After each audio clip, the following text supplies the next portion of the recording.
Olá pessoal, muito boa tarde a todos. É um grande prazer estar com vocês para falar um pouco sobre medicina preventiva, sobre como manter a nossa qualidade de vida, prevenir as doenças crônico-degenerativas que nos afligem cada vez mais precocemente e intensamente. E é nítido, é óbvio, é claro que nós estamos tendo mais tempo para viver, para mais tempo também para ficar doente. Graças aos avanços do saneamento básico, de antibióticos que usados na hora certa salvam vidas, de técnicas cirúrgicas, de centros cirúrgicos, de terapias intensivas, de vacinações. Então, tudo isso aumentou a nossa expectativa de vida. Mas, concomitantemente, aumentou também a incidência de doenças crônico-degenerativas em fases cada vez mais precoces de nossa vida. Vocês se lembram, algumas décadas atrás, quando se começou a falar de demência, principalmente Alzheimer, era uma doença que se manifestava geralmente a partir dos 70, 80 anos de idade. E hoje não é raro ver demências em pacientes a partir dos 55, 60 anos de idade. E a mesma coisa em relação à artrose e artrites, sempre ocorreram em pacientes mais idosos, hoje cada vez mais em pacientes mais jovens. A diabetes tipo 2, que ocorria sempre em pacientes adultos ou de terceira idade, passou a ocorrer intensamente em jovens e até crianças ao redor do mundo, principalmente do mundo ocidentalizado. Então, é nítido para a gente o aumento da incidência de doenças crônico-degenerativas cada vez mais precocemente. O mesmo serve para infarto, para acidente vascular cerebral, ocorrendo hoje em pacientes muito jovens, né? Então, a pergunta é, o que é feito de fato para a prevenção de todas essas doenças extremamente mutilantes e devastadoras da economia e da condição emocional de vida, né? O que é feito de fato para isso? Pelo que eu vejo, nada. E aí, eu recebi um e-mail de uma ouvinte, que é a Nidelce Rocha. Aliás, ela é ouvinte e ela é paciente também, ela é amiga e ela é uma grande escritora, a Nidelce. E ela fala assim: Edmond, eu acho muito rico o conteúdo do seu programa. Há mais de 40 anos estou vinculada à área da educação como mãe, professora e autora, escritora, né? Infelizmente, nunca percebi nas escolas um compromisso dos órgãos governamentais com a capacitação de educadores a fim de implantar no ambiente escolar de forma sistemática uma educação focada na prevenção de doenças, hábitos alimentares e vida saudável. Aí ela fala assim: você poderia sugerir estratégias para escolas, educadores e famílias nesse sentido? Ok, grande abraço para você também, Nidelce. E eu já pensei muito nisso, viu, pessoal? Já pensei muito nisso. Inclusive, já fiz algumas propostas, inclusive, para uma cidadezinha pequena que eu moro, aqui no interior de São Paulo, para que o poder executivo, né, a prefeitura local, para que a gente pudesse palestrar nos bairros mais humildes da cidade, nas escolas municipais, na presença das mães, avós, tias, pais, se forem o caso, para estar orientando nesse sentido de como uma alimentação saudável, de como uma orientação em relação à hidratação, a evitar contatos tóxicos, a uma detoxificação periódica, 1 ou 2 vezes ao ano, como isso tudo poderia mudar a vida dessas crianças na escola, o seu desenvolvimento, a sua capacidade de levar o curso e o estudo à frente, além da saúde física. E até a níveis emocionais, seriam adultos provavelmente mais completos e mais felizes. Mas vamos pensar uma coisa. Se Quem compra as merendas escolares é o município. Se você vai falar e essa merenda escolar é entregue nas escolas públicas, municipais, estaduais, você teria que estar falando com esses órgãos, para que esses órgãos soubessem o que escolher para comprar para essas crianças comerem. E seria aí muito difícil você alterar o modus operandi desse pessoal que vai comprar alimento extremamente processado, refinado, industrializado, sem energia vital, com alto índice glicêmico, mas que são práticos. São bolinhos prontos, são docinhos, são arroz branco, que não tem mais nada ali, não tem mais complexo B, não tem mais fibra, não tem basicamente magnésio, não tem mais nada, mas coisas fáceis e que, teoricamente, as crianças aprenderam a gostar ao longo de suas vidas. Então teria que ser um trabalho muito maior. E eu pensei assim, um trabalho de conscientização dos pais e parentes, em palestras muito bem dirigidas, mostrando trabalhos científicos, comparando a alimentação de crianças que vivem no interior, na roça, né, em países africanos, mostrar como é que é a flora bacteriana dessas crianças, qual é a incidência de doença nessas crianças comparada às crianças que comem esses alimentos ultraprocessados. Teria que ser alguma coisa de grande impacto, para você, então, começar a falar assim, olha, pessoal, nós precisamos começar a comprar comida a granel, comida de verdade, farinhas integrais de verdade, de linhaça, né? Farinha de mandioca, farinha de milho, arroz integral, feijão, lentilha, grão de bico, ervilha, salada, legumes, ovos caipiras, frangos caipiras. Então, é um processo que teria que estar mobilizando essas pessoas, conscientizando essas pessoas, para que elas comecem essa transformação em casa. A partir daí, elas começam a exigir do poder público a mesma atenção com os seus filhos na escola. E junto com essa orientação nutricional, a gente vai ensinar também a questão do que se evitar, gorduras trans, evitar farinhas refinadas, evitar açúcar e cloreto de sódio, sal refinado de cozinha em excesso. Então, refrigerante não é uma boa bebida, sucos de saquinho, sucos de caixinha não são boas bebidas. Ensiná-los a se hidratar, ensiná-los a tomar um chá de verdade feito com folhas, ou se for um suco também feito com frutas ou com polpas, né? Não totalmente químico. Isso, eles teriam que estar aprendendo que o corpo de nós todos se refaz, né? Se refaz em média a cada 7 anos.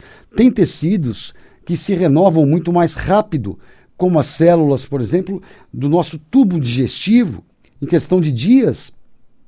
Mas a conscientização teria que ser no fato de que daqui a 7 anos vai ter uma pessoa inteira nova na nossa frente. Todas as células foram modificadas, com exceção de algumas células neurológicas. E com o que vai ser refeito esse novo organismo? Essa reciclagem de células velhas para células novas vai ser feito com material molecular. Material molecular advindo da onde? Advindo da nossa nutrição. E se esse material molecular que advém da nossa nutrição são esses alimentos sem energia vital, são alimentos sem nutrientes vivos, como é que eu vou estar refazendo um corpo saudável a cada 7 anos? Então, aí está um grande fator por eu ter iniciado esse papo com vocês hoje, dizendo que as doenças crônico-degenerativas nos afligem muito mais frequentemente e intensamente em idades mais precoces hoje. porque nós temos justamente muito mais tempo para estar em contato com esses alimentos que não são alimentos. E que na grande maioria das vezes, apesar da saciedade de acabar a fome, o organismo dessas pessoas não estão enxergando isso como nutrientes, e sim como invasores, e produzindo anticorpos constantemente. Essas pessoas estão vivendo num processo de inflamação crônica silenciosa. E eu queria que vocês soubessem que esse processo de inflamação crônica silenciosa está presente na gênese, ou seja, na origem de toda doença crônico-degenerativa.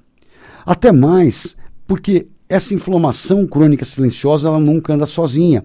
Ela traz consigo o estresse oxidativo, o aumento de radicais livres. Então, essa oxidação excessiva anda junto com a inflamação. Anda junto com esses alimentos de alto índice glicêmico também um outro fenômeno chamado de glicação, onde a proteína dos nossos corpos é destruída, ela é caramelizada. A catarata dos seus olhos é feita pela caramelização do seu cristalino. A parede interna dos seus vasos, o endotélio, também sofre esse processo de glicação, diminuindo a capacidade desse grande órgão de carregar sangue que leva oxigênio e nutrientes a todo o corpo. Então vocês vejam que é um processo sistêmico enorme e seria um trabalho de formiga, mas necessariamente, o quanto antes, deveriam ser criadas comissões, e essas comissões dirigidas por pessoas que estudam essa área, nutricionistas funcionais, nutrólogos, médicos funcionais, médicos com prática ortomolecular.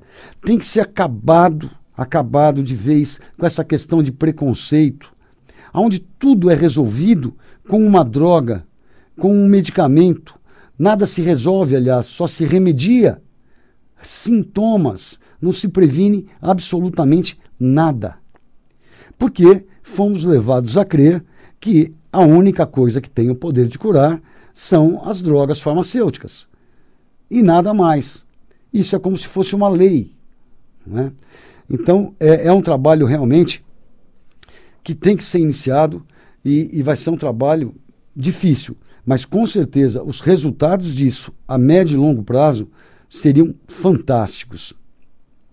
Eu vou responder aqui uma pergunta de uma ouvinte chamada Dayana Rodrigues. A Dayana Rodrigues, ela pergunta como se trata a psoríase. Bom, a psoríase é mais uma doença de pele, provavelmente autoimune. Ela está muito ligada à questão emocional e à questão nutricional. Muitas pessoas que eu acompanho ao longo da vida que portam essa doença psoríase, que ocorre principalmente perto de juntas na pele, têm intolerância ao glúten ou têm intolerância à caseína, que é a proteína do leite e dos derivados. Nunca teve ideia do que é isso. Quando a gente orienta essas pessoas, primeiro, a nível emocional, a ter um cuidado a mais com as emoções, no sentido de fazer um esporte, de ter um hobby, de meditar, se for o caso, de suplementá-las com nutrientes para que aumentem a produção de neurotransmissores de paz e equilíbrio, como o GABA, como a serotonina, como a endorfina, né? Então isso tudo ajuda a controlar o aspecto emocional. E pedimos também para que essas pessoas acertem seus níveis de vitamina D, que não é uma vitamina, é um hormônio, e suplementem ômega 3, tirando por um período relativamente curto, que é de 40 a 60 dias, todo o glúten e toda a caseína do corpo, elas melhoram e muito, né? Muito. Mas, infelizmente, na medicina convencional, isso é tratado só com pomadas de corticoide que aliviam um pouco as lesões, mas logo em seguida elas voltam mais intensamente e se passa a pomada de novo e, resumindo, passa-se a usar essas pomadas a vida inteira, não para se curar, só para as lesões ficarem menos horríveis, vamos dizer assim, né? Menos antissociais. Então, é mais uma doença. Aliás, eu queria que vocês soubessem isso. Raras doenças, elas são causadas por um fator isolado. Muitas são multifatoriais, que nem essa que eu acabei de falar para vocês. Que nem a hipertensão, que nem a diabetes. Então, vamos ver, que nem aterosclerose, que vai ocluindo os vasos. As pessoas falam só em colesterol, depois falam em triglicérides, depois falam em hipertensão, depois falam no diabetes, na obesidade, na falta de atividade física. Todos esses fatores em conjunto, mais a hereditariedade, vai levar à formação das placas ateroscleróticas que vão obstruindo lentamente esses vasos até chegar ao ponto de eles estarem num ponto de obstrução, e aí você vai ter o acidente vascular cerebral ou infarto do miocárdio. Mas são doenças multifatoriais e que vêm ocorrendo ao longo de uma vida, esses fatores atuando para gerar as doenças. Ninguém dorme bom e acorda diabético, ninguém dorme bom e acorda hipertenso, ninguém dorme bom e acorda infartado. Isso vem ocorrendo ao longo dos últimos anos, décadas, e as causas básicas nunca vêm sendo tratadas. Tá ok? Bom, como hoje eu estou aqui respondendo perguntas, antes de eu continuar o papo, eu tenho um pouco de tempo ainda, e eu vou deixar os telefones aqui da rádio aberto para vocês, que é o 3171-0221 e o 3262-4490. Queria ainda dizer para vocês que estão ligando agora a sua Mundial e nunca ouviram esse programa Manual do Proprietário, que tem algumas dicas muito legais para vocês poderem dar alguns passos à frente. Uma ferramenta muito interessante é o youtube.com. Vocês podem ir ao meu canal, se cadastrar, Dr. Edmond Saab Júnior, clicar aquele sininho que tem lá. Todas as semanas vão estar recebendo um vídeo novo e vão ter oportunidade também de assistir tranquilamente nos seus lares, aos finais de semana, centenas de vídeos, cada um tem um título. Vocês comecem por onde mais interessar. Algumas dicas legais: nutrologia do futuro, nutrição avançada, o milagre do óxido nítrico, carga de ferro e ferritina, modulação hormonal. Então tem aumento de resistência à insulina. Então tem muita coisa legal para vocês irem vendo e começando a aplicar no seu dia a dia. Como aquele suco detox, que é rico em nitrato para aumentar seu óxido nítrico, que você pode começar a tomar pelas manhãs.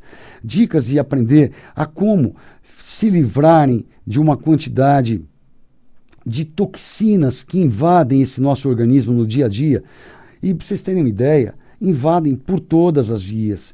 Hoje, cerca de 10 milhões de toneladas ano caem no nosso meio ambiente todo e acabam nos nossos oceanos. Então, a nossa água carrega fragmentos de plástico, a nossa comida, os nossos peixes, as nossas plantas. Então, um detalhe só: fragmentos de plástico derivado petroquímico na nossa água mesmo que filtrada. Isso tudo eu vou estar tratando com vocês no novo livro, que eu espero nesse segundo semestre estar podendo convidar vocês todos para esse lançamento. Então, além de todo o agrotóxico, de todo o pesticida, de todo o inseticida que entra no nosso corpo, de todo o metal tóxico, por exemplo, você beija uma parente, alguém com uma maquiagem, essa maquiagem tem chumbo. O banho que vocês tomaram de manhã, na sua cidade, a água é tratada com sulfato de alumínio, então entra alumínio pela sua pele, você inala alumínio pela fumacinha do chuveiro. Então, mercúrio de peixes e frutos do mar, por causa dos garimpos todos. Então, é muita toxicologia ambiental e que a nossa medicina convencional não olha, não dá a mínima atenção. Eu vou atender um ouvinte que está na linha. Boa tarde, pois não? Boa tarde, eu sou Edna, de São Miguel. Oi, você é Edna? Isso. Pois não, Edna? Então, gostaria se você falasse alguma coisa sobre os climatéricos, calores. Os alimentos que eu devo evitar de estar comendo, porque eu entrei na menopausa e eu sinto muito calor.